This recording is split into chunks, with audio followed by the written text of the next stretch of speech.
केरल के सिनेमा जगत से एक बड़ी और चौंकाने वाली खबर सामने आई है। मलयालम फिल्म इंडस्ट्री के दो बड़े सुपरस्टार्स यानी दुलकर सलमान और पृथ्वीराज सुकुमारन के घरों पर कस्टम्स और सेंट्रल एक्साइज विभाग ने छापा मारा। ये छापेमारी किसी छोटे मामले को लेकर नहीं बल्कि एक बड़े और हाई प्रोफाइल ऑपरेशन का हिस्सा है, जिसका नाम है ऑपरेशन नुमखोर। अब आप सोच रहे होंगे कि नुमखोर का मतलब क्या है, तो बता दें, भूटानी भाषा में नुमखोर का मतलब होता है वाहन, और यही इस ऑपरेशन का असली मकसद भी है। लग्जरी एसयूवी की तस्करी और टैक्स चोरी को पकड़ना। कस्टम्स अधिकारियों के मुताबिक भूटान से पुराने यानी सेकंड हैंड लग्जरी कारें बेहद सस्ते दामों में खरीदी जाती थी। इसके बाद इन कारों को नकली रजिस्ट्रेशन के जरिए भारत में एंट्री दिलाई जाती थी, वो भी बिना कोई टैक्स चुकाए। फिर इन्हें हिमाचल, कर्नाटक या महाराष्ट्र जैसे राज्यों में फर्जी रजिस्ट्रेशन करवाकर केरल में बेच दिया जाता था। इस गोरख धंधे से न सिर्फ टैक्स चोरी हो रही थी बल्कि करोड़ों का अवैध व्यापार भी चल रहा था। जांच अधिकारियों के मुताबिक इस नेटवर्क के जरिए अब तक करीब 15 से ज्यादा नियमों का उल्लंघन सामने आया। और खास बात यह है कि इस रैकेट में सिर्फ कारोबारी ही नहीं बल्कि फिल्म इंडस्ट्री से जुड़े लोग भी शामिल बताए जा रहे हैं। इस ऑपरेशन की रेंज काफी बड़ी है।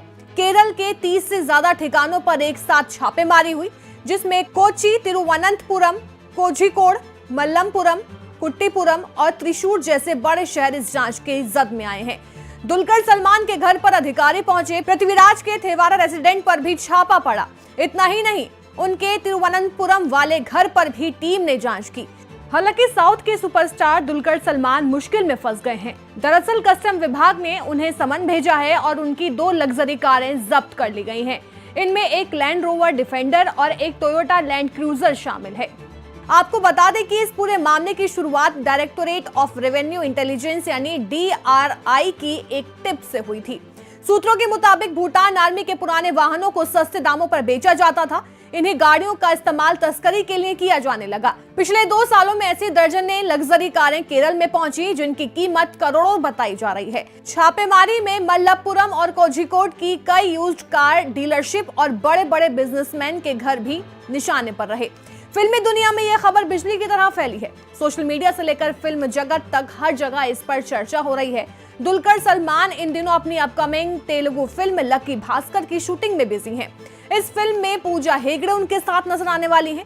ये दुलकर की 41वीं फिल्म है जिसे रवि डायरेक्ट कर रहे हैं। दूसरी तरफ पृथ्वीराज हाल ही में देवरा जैसी ब्लॉकबस्टर फिल्म दे चुके हैं, जिसने बॉक्स ऑफिस पर धमाकेदार बिजनेस किया था।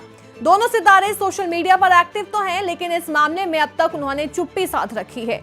ये था पूरा मामला, भूटान से लग्जरी कारों की तस्करी, करोड़ों की टैक्स चोरी और उस पर फिल्म इंडस्ट्री के बड़े नामों का जुड़ना। फिलहाल जांच जारी है और अधिकारियों का कहना है कि जब तक कागजात की पड़ताल पूरी नहीं होती तब तक किसी नतीजे पर पहुंचना जल्दबाजी होगी। लेकिन इतना तय है कि केरल के सिनेमा जगत में इस खबर ने जबरदस्त हलचल मचा दी है।